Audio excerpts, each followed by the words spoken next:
Hello and welcome to The Mohit Show.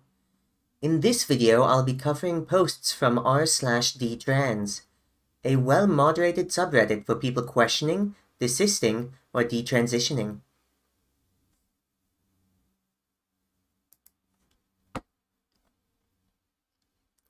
On to this video's first post, titled, I wish I didn't have to hide.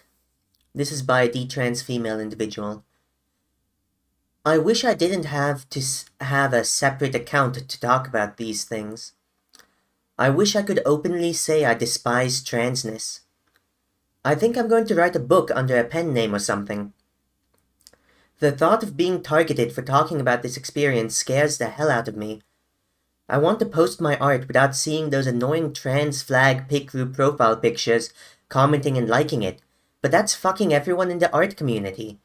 I'm not like other girls, I go by itself. Have these people ever known what it's like to live in survival mode before? To not have time to make up these fake fucking problems about how people won't use their neo-pronouns? I feel like this is the last sane place on the planet sometimes. Now from the comments, a desisted female individual comments, I know it sucks so much. You should definitely write that book though and make your art. Eventually this will all pass and there will be a demand for these stories. It might take time though, but I think it's important that detrans people keep telling their stories. Now on to the next post, titled, I've had bottom surgery 3 months ago. This is by someone questioning their own gender transition. What do I do? I feel like I've made the biggest mistake in my entire life. I know I can't reverse the surgery, but what do I do? I feel so lost. Now from the comments, a detrans male individual comments, Detransition. You've gotten to the end and realized the truth. There's nothing there for you, so cut your losses. And the original poster replies to that, honestly, sometimes the truth is harsh. I'll see what my options are. The first thing I'm doing is getting in touch with my therapist. A desisted female individual replies to that, you might want to find a new one. If your therapist lets you get to this point, they might not be helpful anymore, but telling them is important. And the original poster replies to that, oh, this therapist doesn't manage my transition/gender-related stuff. She's actually really good. I didn't really have much in terms of therapy throughout my process. It's sad, really. I've realized it's both my own fault and the fault of medical professionals that didn't give me more thorough mental evaluations during my transition. A detrans female individual comments on the original post. Humans have an amazing ability to cope with and adjust to just about anything. Most people who become severely disabled in an accident or experience the death of a child go on to lead happy lives. No matter what losses or traumas you have experienced or mistakes you have made, you can still find acceptance, meaning, and joy. Be patient. Your body is still healing, and it may take a while to come to terms with it psychologically. Even if it's not an ideal situation, it's not the worst case scenario either. You survived. In rare cases, patients have died a few days after vaginoplasty due to infection. There's a high chance you will still be able to enjoy sex, and that you will be able to urinate without difficulty. Try to find reasons for gratitude. Some regretters find meaning in detransition activism. They find purpose in trying to change the medical system and culture to correct misinformation and prevent other people doing something they might regret. For other people, this might be maladaptive and can lead to them dwelling on their hurt. They might be happier focusing on other things. You're young. Nobody gets through life without a few scars. Regardless of what body modifications you've had or any questionable medical treatments you've received, you've got many happy days to look forward to. And the original poster replies, thank you. A desisted individual comments on the original post, I am so sorry you did this. I don't know what words to offer. Do you mind me asking how old you are? And the original poster replies, I am 22 years old. Someone questioning their own gender identity replies to the original post. It might be reversible depending on the surgery, But it might also be you're left with a painful cut-up mess that you can't make sense of yet, but are left without any help. What's happening? The original poster replies to that, I don't think vaginoplasty is reversible, and you're right. The outcome could have been worse. I'm just feeling so much regret and feelings of loss ever since I had it done. And someone who's questioning their own gender identity replies to that, Belgrade has a facility specialized in reversal and it's not as uncommon as you think. But it's important to understand your regret. I regret mine because it's not vagina but a hole. It just underlined to me I'm a guy in the end and there's no escape. Heck, I woke up this morning feeling my morning erection but was stuck in my underpants. So I wanted to flip my dick up but remembered it's gone now. But I guess that's more like regretting the result or something. I can orgasm fine, so I won't risk reversing it. But it can be done if need be. I also hate how I was left on my own after the fact while everything hurt intensely. No help at all. Trans people were only jealous and were no help at all. Never felt this lonely in my life. Now on to the next post, titled, A Little Vent About Detransphobia. This is by a desisted female individual. So, I just wanted to go on the detrans sub seeing post, type detrans as usual. You know how it recommends all the posts from every sub mentioning the word you previously typed? Most of the time I don't pay attention, but today I was like, let's just check out what people are saying about this community. Big mistake. I didn't consider how much the detrans community is hated. I saw someone saying on the MTF sub that quitting the detrans cult was the best thing I've ever done. Something like that. Then proceeded to say how much transphobic the sub is, etc., etc. It's so frustrating how daring it is to call us a cult. I agree some people can be extreme with their words, but this sub is so useful to so many people lost in their lives. Relieved finding folks relating to their experiences, having support. We are far from a cult. Most people here just want others to not fall into the same mistakes they did. Are the people hating the detrans community terrified about their choices possibly being wrong? Do they feel the urge to silence us, whereas their fight is/was actually the right to be themselves? The right to speak up? I'm confused. Now from the comments, a detrans male individual comments, LOL, normal people are a cult now? Yeah, and transgenderism does not make you insane, right? And I can say that because transgenderism made me insane. And a detrans female individual replies to that, agreed. A verified counselor replies to the original post, it's called shame. To avoid feeling any shame, people get angry. And the detrans community is evidence of hope, so it triggers shame in those who can't face their initial transition may have been a mistake. Now on to the next post, titled, One of the only friends I have in my city just confronted me about respecting her pronouns. This is by a desisted female individual. I just don't even know how to respond. She goes by they, them.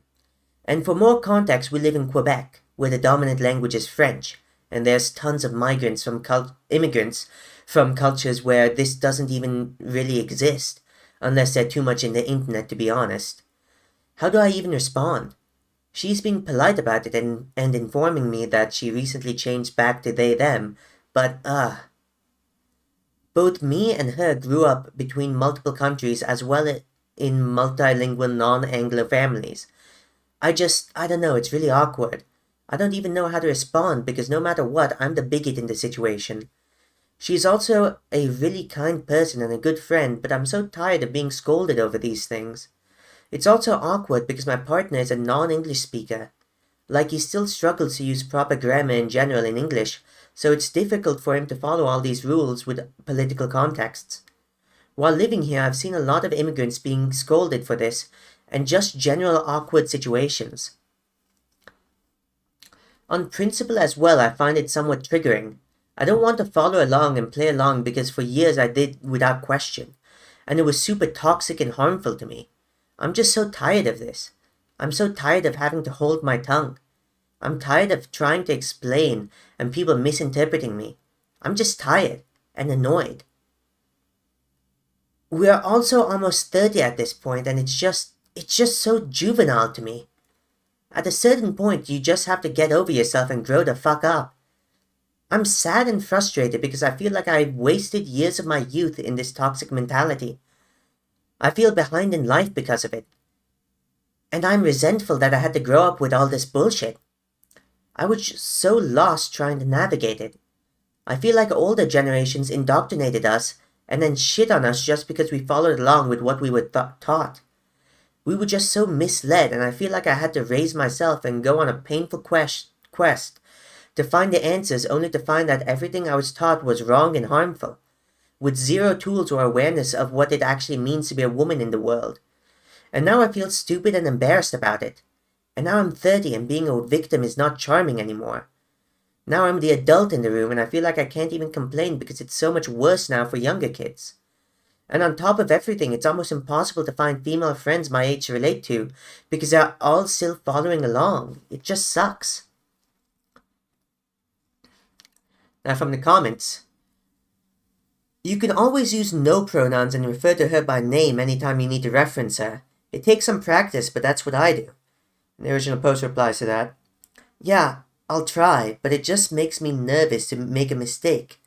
You end up walking away from conversations so anxious. Sometimes it's difficult to catch. And a deceased individual replies to that. To err is to human, to forgive is divine. Also, if you're lucky enough to have a partner, isn't their comfort, linguistically speaking, more of a priority? Just apologize if you get it wrong, but certainly don't stress about it. If they're a good friend, they'll forgive the occasional lapse. Now the original poster replies to that. Sorry if I didn't write it clearly. My friend is the one that is requesting the pronouns. My partner is just in our friend group and hangs out with us sometimes, and it's just awkward. Like I feel like if she gets offended that he makes a mistake, she'll ask me about it, and then what do I say? Like, I just think the whole pronoun thing oversteps and asks people to walk on eggshells around you in general, and for people whose first language isn't English, it's even more of a ridiculous request. And the detrans female individual replies to that. As the other commenter said, this is a power game, a pretty common one. You're taking a game as factual or reality-based, and she's using that strategy to win social dominance points over you. This, in effect, raises her serotonin levels, a social antidepressant. Seriously, anytime you feel guilty around her, you should remember that she's most likely using, honestly, some really basic social tactics to evoke guilt emotions, which are used then to put you or other people into a compliant, aka submissive state. Let me guess, you're autistic like half the people here. LOL. In other words, you're being bullied in a way that's pretty common for women. Passive aggression. It's plain social aggression, just done in a way that's not punching you directly in the face or screaming at you, but it really does the same thing with a few extra steps. So when she does these things to create feelings of guilt in you, you should remember it's the equivalent of her punching you in the face, just with extra steps involved to make it socially acceptable. Society gives a pass to it as long as it's not aggressive in certain ways, and it's done to people who are lacking social awareness like autists, because it keeps us in check and raises serotonin and dominance levels of the aggressors. A detrans female individual replies to the original post. I've always found it strange that this group claims to be inclusive, but everyone who primarily speaks Spanish or French or Vietnamese is now treated like a bigot or complete idiot for not remembering these very specific new pronoun rules. What's a word for when someone thinks their culture is superior and forces it onto others? A detrans female individual replies to that. Nationalist? Colonialist? Racist? Something. Commenting on the original post, a deceased female individual says, I feel you. This pronoun stuff is very juvie indeed. And I can easily tell that it's mostly people speaking Roman languages making a fuss about it. In so many languages, grammatical gender is not important or non-existent. I'm native Chinese, and in oral Chinese there's no distinction between he or she or it. All of them pronounce as ta, and people don't give a shit about misgendering. Throwing a tantrum about non-native speakers of English accidentally misgendering some people is quite egotistic, to say the least. But ultimately it's up to you to decide. if you want to keep on good terms with this friend. I think you should talk to her about your partner's good intentions and language limitations. If she can't accept it, you can let her go as she wishes. I can't really imagine breaking up with a friend for this kind of issue, but maybe someone is sensitive enough to do so.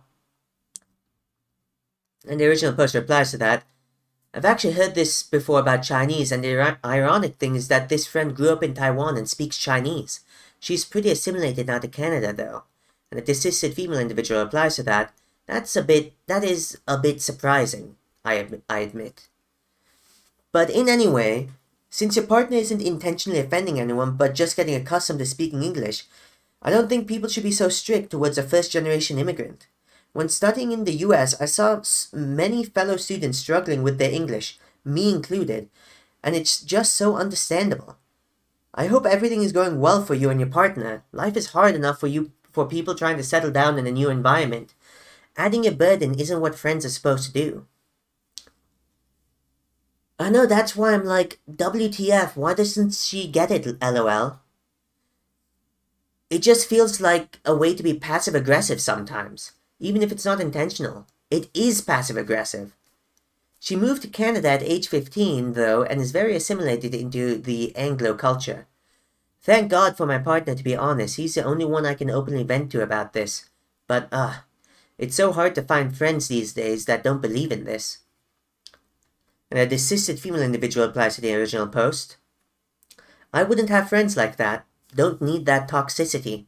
I just distance myself. Now on to the next post, titled, Trauma Politics is Often So One-Sided. This is by a detrans female individual. Yeah, so trauma is a human universal. People you don't like can get it. People who killed others in war, just or unjust, can get it. There's an extremely one-sided weaponization of trauma where certain groups think they can act as poorly and violently towards others as possible, and we just have to absorb it. Or that throwing tantrums gets you what you want, from people who aren't already wanting to help you to some degree. Newsflash. When you have actually burned a bridge, throwing a tantrum is going to dig you deeper into the hole. Many mainstream SJWs demand constant coddling but have zero empathy for people with politically inconvenient trauma. Approach politely or don't approach at all. You do not get to constantly be threatening people, using violent images, declaring yourself as a special class above all else, and then expect people to not actually be afraid of you. You cannot aspire to be a petty tyrant and then get upset when when that stops working out for you. The rest of society does not exist to constantly meet you at whatever stage of development you're at. All of your bad and impulsive reactions, all of your needs for safer spaces, other people have those needs as well. The trans community is particularly bad at teaching people to weaponize trauma. The power to bully people into submission only works if those people who agreed with liked you to some degree already. There are a lot of ex-enforcers, allies in rad-fem and detrans spaces who found that no matter how hard they tried to compete for stable and consistent approval, they never got it. They were always 1 second away from being deemed impure or secretly a hateful bigot. That psychology destroys people. Ideally, there would be self-help books and non-profits to help trans-ID'd people not burn all their bridges in self-destructive manners. Yet all the non-profits seem to be hyping up the paranoia and fear of everyone else. It doesn't matter what ideology you call yourself or how good a chance you claim to champion. How good a cause, probably, you claim to champion. If you keep interpersonally scaring people, you will push people away. We have an entire generation of young people with progressive politics who are utterly neurotic from this subculture. It really benefits no one.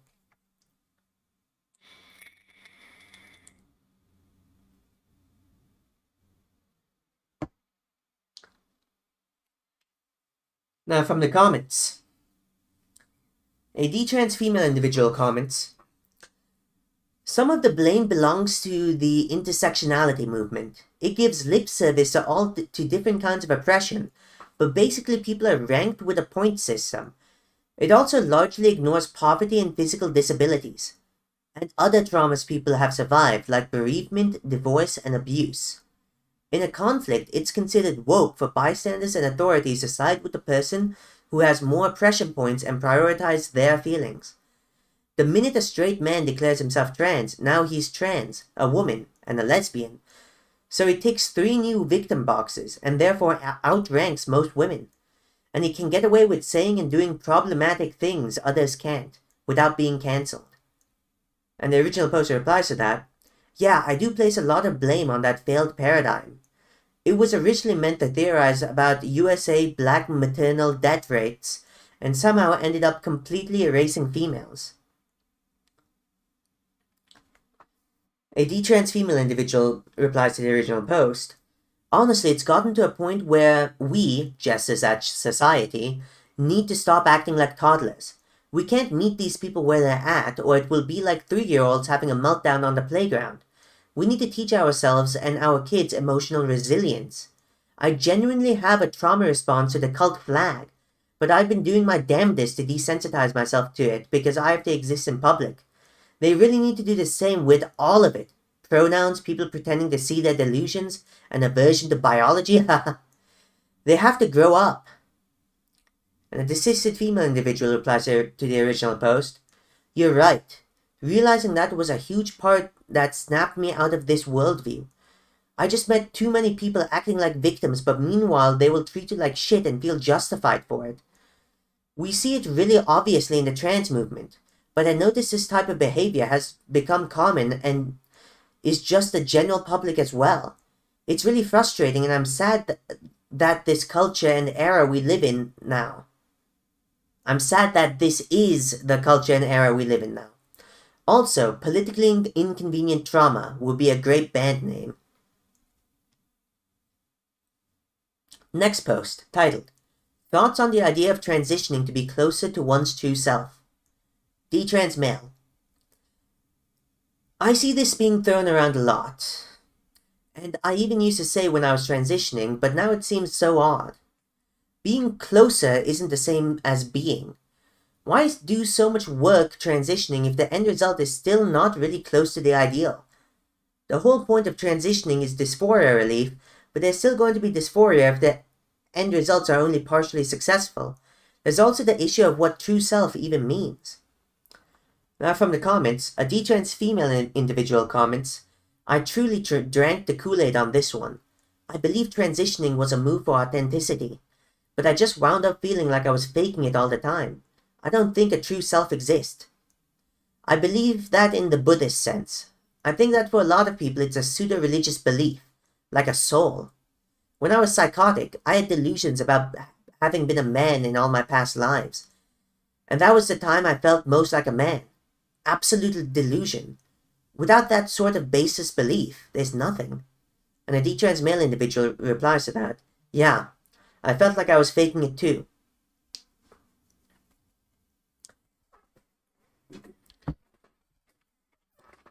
A detrans female individual replies to the original post, "First off, I realized that part of my delusion/psychological coping was believing that my transition was going to help me express my true male self. In reality, I just had really, really bad self-esteem, which I felt was tied to being an undesirable woman. It was far easier for me to convince myself, instead, that I was male inside to avoid having negative thoughts about myself. But also, there was a gendered aspect. I was raised Catholic and definitely recognized there were, and still are, aspects of behavior and thought I couldn't readily access due to being trained as a woman, as everyone is trained for their sex role growing up. So I did genuinely enjoy getting permission to act in ways that were actively discouraged when I was a woman, like being assertive and more selfish. It wasn't my true self. That true self doesn't exist. There's no such thing.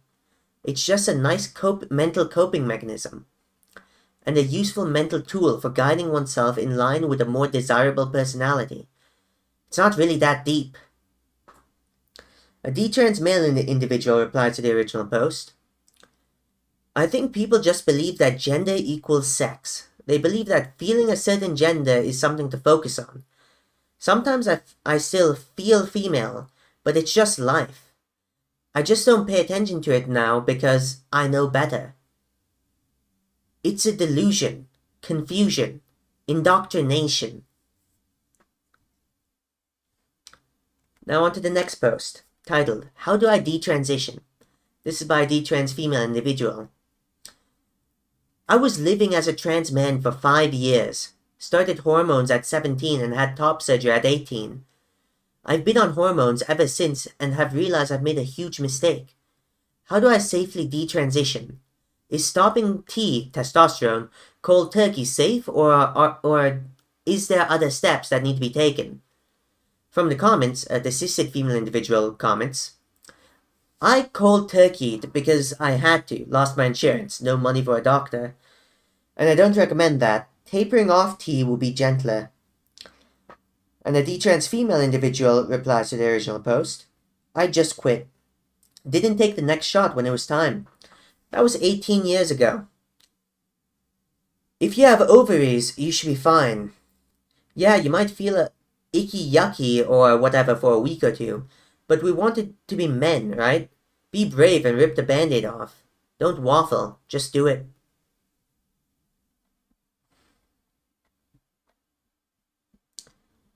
Now on to the next post, titled, Thank you guys. This is by a detrans female individual. I just came to the realization that detransitioning is something that I need to do. I haven't told anyone, and it's been keeping me up at night knowing that what life I'm going to live now. To come on here and read these and know I'm not alone makes this a lot less scary. I've been on testosterone for about 5 years. I'm 22 and I'm 1 week off testosterone. Next post, titled, Why isn't there more comparison or conversation about PCOS? This is by the cishet female individual. I have PCOS, polycystic ovary syndrome, which I think actually may have contributed to my gender dysphoria, because PCOS actually increases androgens, testosterone, naturally. My gender dysphoria and even overall queerness did seem to reduce when I got my hormone levels back to normal. It makes me curious. Could some, not all, trans men actually have gender dysphoria due to PCOS hormonal imbalances? I've never seen PCOS explored as a reason for gender dysphoria. Another thing with PCOS, it's an underrated health condition as the condition itself is not terrible but leads to significantly higher risk of ovarian cancer, diabetes, endometrial cancer, painful cysts, which may rupture, obesity, etc. If it's clearly not healthy for the female body to have abnormal levels of testosterone and can lead to so many health issues, why doesn't this get considered by doctors for treating trans men? Why do all other health issues seem to get disregarded because of gender dysphoria? Look at Jazz Jennings, clearly not healthy at all, and it seems to be a direct result of transition as none of her family have health issues. But it looks like all her other health issues are just neglected and blamed on her.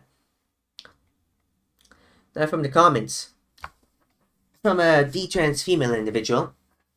PCOS isn't mentioned because it's embarrassing to tell someone they don't have gender dysphoria, that they're not trapped in the wrong body, but their hormones are out of whack and maybe they just have an understandable body dysmorphia due to viralization on top of some masculine tendencies with elevated androgens. I know someone female to male who appears to have obvious PCOS from a younger age and the doctors had them get a hysterectomy and somehow never mentions the signs of what looks like obvious PCOS. People with natural hormone issues get devalued, stigmatized, and sent down the trans pathway to sterilization and segregation from society. And the original post replies to that, it's scarier than that endocrinologists are signing off on this, as they're supposed to be specialists in PCOS. And someone questioning their own gender identity replies to the original post, I have thought about this, and I think we're onto something.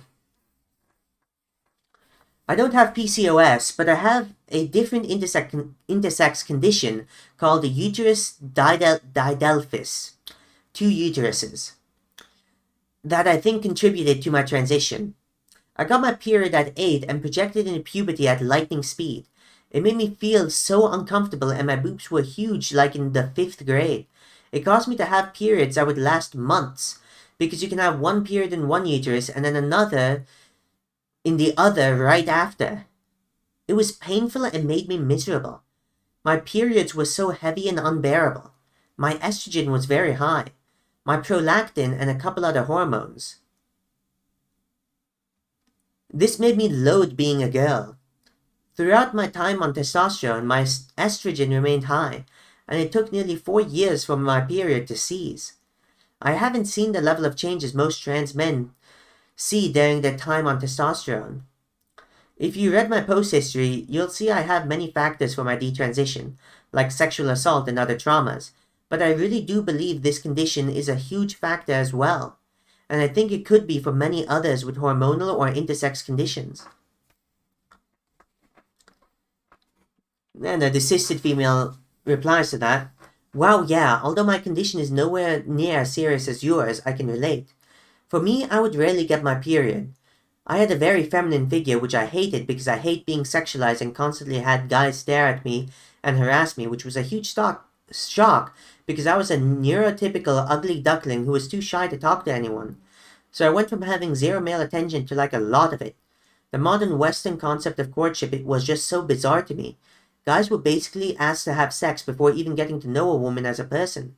I actually shocked a group of people at a party because I hit a guy in the face because he asked me for casual sex, and for me that was a normal reaction. I had a different upbringing, lol. Anyway, I didn't have many symptoms of my disorder. The main one was not getting my period often. When I would go to the doctor to find out why, and I was told I would have trouble having children, I just felt broken as a woman. Because of all my other developmental issues, I felt like there was something deeply wrong with me. Even I suspected a chromosomal issue like mosaic Turner syndrome. When I actually got pregnant, unassisted, I was in shock and could hardly believe my body is actually functioning normally as a woman capable of bearing life. It was the first time I felt like a normal woman. There's so little care put into hormonal issues. It's so bizarre how they are treated as some kind of afterthought. Hormonal imbalance is a huge part of our body and mental functions, but doctors act like their only purpose is reproduction, and think it's okay to just mess with them for the purpose of contraception or affirming someone's gender identity. I've learned more about the function of our hormones from detrans YouTubers who actually read medical journals than I have from actual doctors. Someone who's questioning their own gender identity replies to that, "It's honestly so sad how little we're taught about our bodies as developing children. Boys and girls, but especially girls. There's so much fear and stigma. I wish someone would have told both of us that the uncomfortableness we were experiencing to a degree was normal, but also looked into it when it became abnormal. I was so afraid of my body. I also hated the male gaze in that way when I started experiencing puberty, but was shamed for it. I'm autistic, so just like you, I grew up neurodivergent and just feel like I didn't fit the typical woman archetype. So I assumed I must just be a man. Looking back, I wish someone would have just told me a woman can mean and be so many things. It's bizarre how little is talked about regarding hormones. It can make or break someone truly. Sex hormones have such an influence on how we feel mentally and physically and about our gender identity. It needs to be taken seriously if someone feels off." Now, a verified counselor replies to the original post, "It is being studied," and provides a link, which I will provide in the description. And a desisted female individual replies to that, and potential links between PCOS and homosexuality have been explored as well, link also in the description. Anecdotally, I have PCOS. Untreated, it was characterized by elevated androgens resulting in masculine features. I have no doubt that this, combined with the absolute horror of being female, awful periods, sexual harassment and assault, misogyny and sexism, etc., which began affecting my life in numerous ways before I even hit puberty, caused me to question my gender, aka want to pretend to be a boy/man, which I thought might be easy, in order to avoid being treated like shit. And the original poster replies to that, "Yes, I saw the link between lesbianism and PCOS a long time ago when I identified as lesbian. I think when my PCOS is not being treated, I definitely get more attraction towards women and high sex drive and less attraction to men." And then a desisted individual replies to the original post. Yeah, I actually learned about PCOS through the female to male trans community. That's how common it is there. Now on to the next post, titled, Trans Conversion Therapy is not the same as gay conversion therapy. This is by a detrans male individual. I feel like this needs to be said, and this is because transgenderism and homosexuality are two unique, different things. And just because you can't change your sexual desires, it doesn't mean you can't change how you feel about your body. You can work on accepting your sex. You can integrate your gender non-conforming behavior into your normal life. If that's conversion therapy, call me a fucking psychologist because I've mastered this shit. Well, mastered might be a strong word, lol. Do I still experience gender dysphoria? Yes, sometimes. It makes me dysphoric when I see how women's bodies are looked at like a muse, while men are just seen as the accessory, in fashion for example. But this is changing my body. But is changing my body the answer? No. Because it is impossible to change my sex, and working towards something impossible is usually damaging as fuck. Now from the comments, a desisted male individual comments, in a way, transition is conversion therapy. And the desisted female replies to that, it actually is. It's the gay conversion therapy in Iran. Transition to look like you're socially acceptable, or else. And then the desisted female individual replies to the original post, the way I see it is that being gay is completely self-enforcing and internal. Even if everyone around you believes or assumes you're straight, you don't stop being gay. You need zero external validation or acknowledgement to be attracted to the same sex. Being transgender, on the other hand, relies almost entirely on external perception, not your own perception. Conversion therapy is an attempt to change something internal and self-enforcing. A desisted female individual replies to the original post. I'm pretty thoroughly convinced that the only trans conversion therapy happening is socially enforced transitioning of gender non-conforming gay people, usually kids and teens, to make them better conform to gender stereotypes and expectations. Regressive as fuck. I've often had thoughts along the same lines. In fact, the two are exactly opposite. The goal of therapy should be to become your best self, based on accepting who you are. But that's what trans activists call trans conversion therapy. Of course, being forced to conform to gender role expectations of your biological sex can be as damaging as being forced to change your sexual orientation. But that doesn't mean you're the opposite gender. A desisted male individual replies to the original post. In my opinion, medical/surgical transitioning is based in aesthetics and body dysmorphia. Gender dysphoria is a catch-all for many things, behaviors, the name someone uses, as well as gender-related body dysmorphia. Romantic and sexual preferences are not an aesthetic, but rather intrinsic affinities towards other people and sexual activities. For example, one can engage in behavior that reduces dysphoria with or without transitioning, but the same is not true for sexual preference. One cannot feel satisfied romantically or sexually by engaging with people they are not attracted to. Because there are varying ways to address gender dysphoria. The decision of whether or not to medical and or surgical transition is right for an individual has to evaluate the magnitude of body dysmorphia. For example, I found that I can engage in many behaviors in less invasive forms of body modifications that help me feel better, without risk. These include shaving, clothing, having a preferred name, scents, types of hygiene, products I use, etc. I found that by focusing on what feels good rather than trying to put meaning to it, simply helped me feel better, and that's all that matters. The above could never be applied to romantic and sexual preferences. One can't simply feel better having relationships with people they're not attracted to. Thus, it's extremely incorrect attempting to equate non-invasive approaches to healing dysphoria to gay conversion therapy. And it's an attempt to downplay the importance of these types of considerations that go into the massive decision like transitioning. Even steps like changing all of your legal information or getting laser hair removal can have long, if not permanent, consequences. Sex reassignment surgery is permanent and with many risks. That isn't to say it's never the right decision for some people, but I think it's completely within the realm of reason to suggest that people weigh these decisions adequately before making them, which means exploring lower risk options and alternatives. In my personal experience, I have not once regretted desisting. I've been feeling better and better as I work on self-acceptance and just focusing on what feels good, rather than what any of it implies about my identity, etc.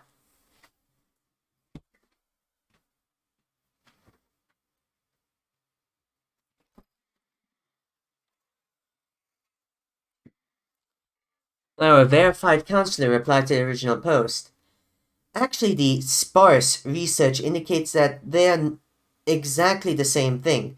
Most, maybe all people considering transition who do not have underlying trauma are gay or bi. A desisted individual replies to that. How does this make them the same thing, though? The verified counselor replies to that. Well, the same as in you're trying to convert someone who's gay in both cases. So in that sense, they're the same. And a desisted individual replies to that who's trying to convert gay people to be trans. A verified counselor replies to that. Every gender-affirming therapist, potentially. And a detrans male individual replies to that. So every gender-affirming therapist is going to a gay kid and forcing them to be trans, as in trying to coerce them to be trans despite them not identifying as such. The verified counselor replies to that. No, I'm not saying that at all. My post was very clear. Many people being talked into transitioning are just gay. Psychosocial contagion and unethical therapists are encouraging them to transition. The trans male individual replies to that. Do you have a source that people are being talked into transitioning? Because from my experience, all the therapists would use anything to bar me from transition. And the verified counselor replies to that. I'm so glad you haven't suffered that. My sources are many, including my work as a therapist, Jordan Peterson, and many of my colleagues, who are picking up the pieces later on. Formal research is unavailable. Ethics committees are committed to preventing this being studied. And also here, key to identify is the difference in possible location and time.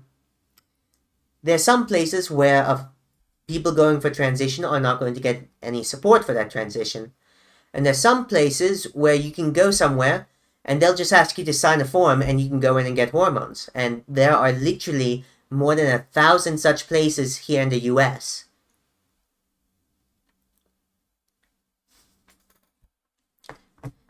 More every day.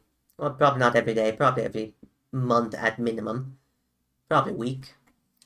A desisted female individual replies to the original post. Yes, conversion therapy is not therapy. It is abuse inflicted while attempting to change an unchangeable part of the brain. Trans conversion therapy is not the same. Therapy is all about pushback and challenging your own thoughts and feelings. Gender-affirming therapy is not therapy. It's blind reinforcement of someone's skewed self-perception. You don't go into a therapist's office with a conclusion, then work your way back, which is what the affirming therapy is. You go in, figure out what's wrong and what your solution is, and it's not going to be transition. You wouldn't let an anorexic person go to a doctor's office and say, I feel I should be skinnier, and get a dangerous surgery that's only going to worsen their condition despite what they said. Same goes for trans-identified people. There is little evidence transitioning is going to help them, and it should not be the default treatment for those who have/think they have gender dysphoria. And the original poster replies to that. Exactly. Transitioning is like giving an anorexic Ozempic, which is to lose weight. Next post, titled, Where to Go From Here. This is by a detrans female individual. Straight female to female, had top surgery, been on T 7 years, and off for 5 now, facial hair removed. I am still socially male with male ID because of my voice. My face is very feminine now. My body would be if I didn't have top surgery. I had a pretty gnarled top surgery that took all of the breast tissue, so I don't like my options of getting breasts again. And that's something I can live with as long as a potential partner is okay with it. The big problem I have is my voice. I have a smooth male voice that works with my speech patterns, and I get compliments for it. I don't really want to get rid of it, but I feel like I'm chasing off prospective partners with it. What are the options for modifying my voice? I like how my detrans has gone thus far. I look alright with my facial hair removed, and my feminine proportions besides no breasts are good. I feel attracted for the first time ever. But I don't think I can send out the right signals to attract the male. I'm not sure what I really have to do to get that. I'm getting older and I don't want to waste the last good years on awkward rejections and mixed signals. I am miserable and socially cagey as a result. I moved to a new city and having trouble making friends because I'm mistaken for a trans person or a very young man and treated as such, and I put up with it. But it feels like a force field between me and the world because it's not the truth, and explaining it is somewhat stigmatic. Not sure what I expect from talking about this. I haven't really spoken to other detransitioners, only a couple of supportive close friends. I'm sad that my dysphoria is finally over, but I'm left with a mangled body and a mismatched social gender identity. I gotta move forward, but I don't know where and what steps to take. The trans male individual replies to the post. Just start telling people one by one. I know this one young woman who works at the local coffee shop. Either she smoked 2 packs a day since she was 10, or she was on tea. But you just come and learn to accept it. She's female with a male-sounding voice. Oh well, people come in all forms and formats. Just like people accepted you for being trans, they'll accept you, probably even more for being honest. Now to the next post. Do you think transition really works for some people and makes them genuinely happy? This is by someone questioning their own gender identity. While there are people who detransitioned and had negative consequences, there are also ones whose life really got better after transitioning and they were able to finally feel in sync with who they are. I guess for some people it works to not change their sex, they can just be themselves and not care what society thinks, but not everyone can do this. Is it hard to just abolish the ideology and just start expressing yourself the way that's not common for your assigned sex? Maybe trans people just want to feel like they really belong to a certain group and not be against the established norms. Though people should have more life experience and wait long enough to be sure that this is really the right way for them. Kids and teens definitely shouldn't make such decisions. From the comments, a detrans female individual comments, I think people can be happy even if they've made terrible decisions or joined cults or wacky alternative health movements, homeopathy, anti-vaxxers, etc. Plenty of Scientologists are happy and think Scientology's teachings have helped them, and they have made good friends in the group, but I wouldn't say that was necessary or the only path to happiness. If you spent a lot of money on transition hormones and surgeries, and endured anti-trans stigma and campaigned for trans rights, it would be tremendously painful to allow yourself to think that it wasn't necessary or beneficial. People work hard to justify choices they've made, especially if they're costly and irreversible. I don't doubt there can be benefits to going trans. It gave Dylan Mulvaney a career, and Leah Thomas. It has helped the careers of many people, especially men. I also think there are some men with fetishes who find weird relief from HRT or surgery, lowering their libido, so they can focus on other things besides dressing in lingerie and watching porn for hours every day. The cisgender female individual replies to the post. The problem is there simply isn't enough data on long-term satisfaction after medical transition in order to know if it really works.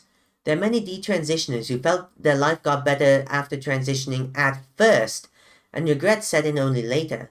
We simply don't have enough data to know how many people will, at some point in their life, come to regret transitioning. We also don't have any conclusive evidence on transitioning that actually produces meaningful improvements in mental health.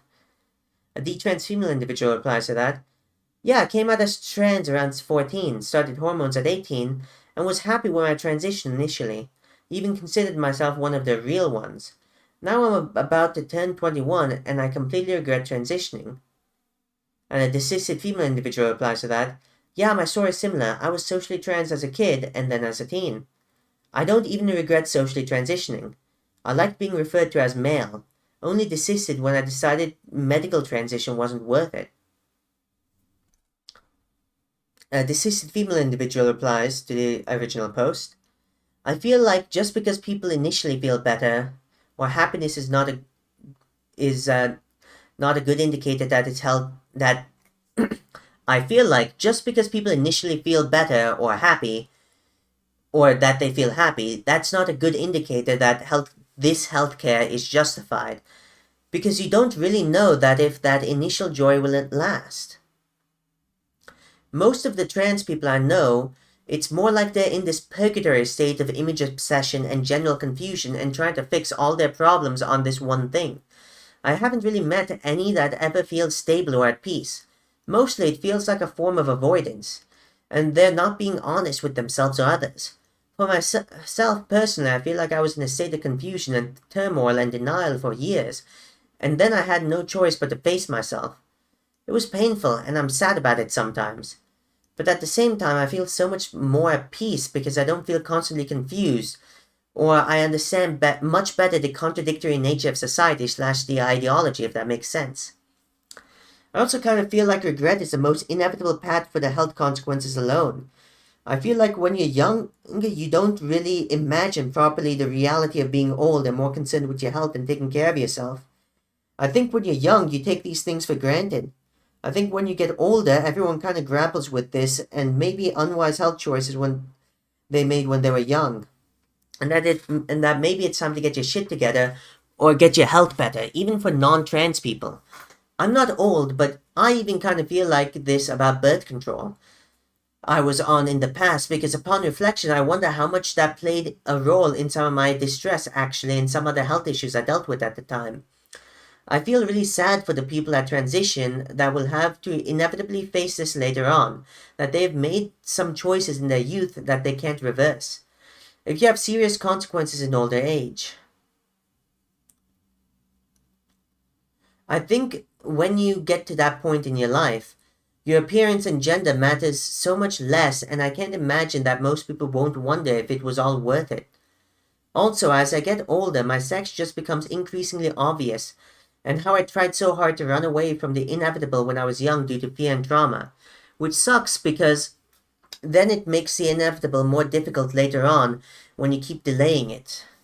I realize it's more productive to confront these things head on, and trans identity is merely an avoidance behavior. Transition to me feels like fighting against the current, while the alternative is acceptance and peace with your physical and emotional reality. If you choose the latter, it won't solve all your problems, but it does clear away some of the obstacles. I don't know. What I've seen from detrans people or trans people that have become ambivalent or disillusioned is that they have to confront themselves and make peace eventually as well. But the fact that they medicalized honestly either delayed or inevitable or created more of a burden or obstacles in the process to do so. That being said, maybe there's a very small minority of people that are so deeply dysfunctional unless they transition, like seriously dysfunctional. And then in those cases, perhaps. But I think it should be an absolute last resort when no other therapeutic methods have proven successful. And it's clear this is not something the person will outgrow or heal from with time. Now on to today's last post. I got sucked into a trans too cute cult. This is by the trans male individual. I know that gender dysphoria is a mental illness, and there's nothing natural about wanting to be the opposite gender. From my own experience, I've gone through some of the worst gender dysphoria you could ever imagine, which led me to transitioning after I started researching trans stuff online. Many years on HRT and multiple surgeries later, I was still experiencing a bunch of issues. My depression and gender dysphoria still persisted, and all the side effects of the synthetic big pharma pills were wreaking havoc on my body. Living as a passing transsexual wasn't what I thought it was. It was very taxing both mentally and physically. I know other former trans people in real life who've had the same exact experiences as me. Now I've stopped taking all the drugs and I feel healthier. The gender dysphoria that I initially felt seems to be almost gone, and I've started waking up to the real world. Back then, desperate and depressed vulnerable me got sucked into a trans too cute / too scum cult. But I finally managed to escape, and now I feel freer than ever. It's scary how all this trans stuff is being pushed and promoted by the media. I stumbled upon trans subreddits like Egg IRL that got me thinking I was actually a woman on the inside but born in the wrong body. I was thoroughly convinced I was born in the wrong body. That is 110%. I went to a psychologist and they prescribed me a bunch of pills on the same day, and after multiple years, those pills fucked with my body, giving me all kinds of side effects. I'm in the middle of my 20s and I totally look like a woman even though I'm a man. I hope that testosterone will do its thing eventually. Also, another thing I noticed is that whenever I try to talk about these things in trans subreddits, etc., I get censored and banned. It just seems weird to me when people looking into transition should get both sides of the story instead of just one. I'm just labeled as a transphobe.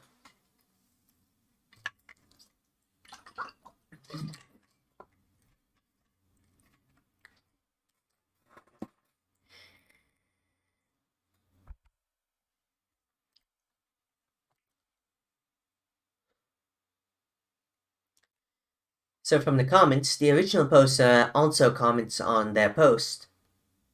The trans too cute cult is also extremely sexualized.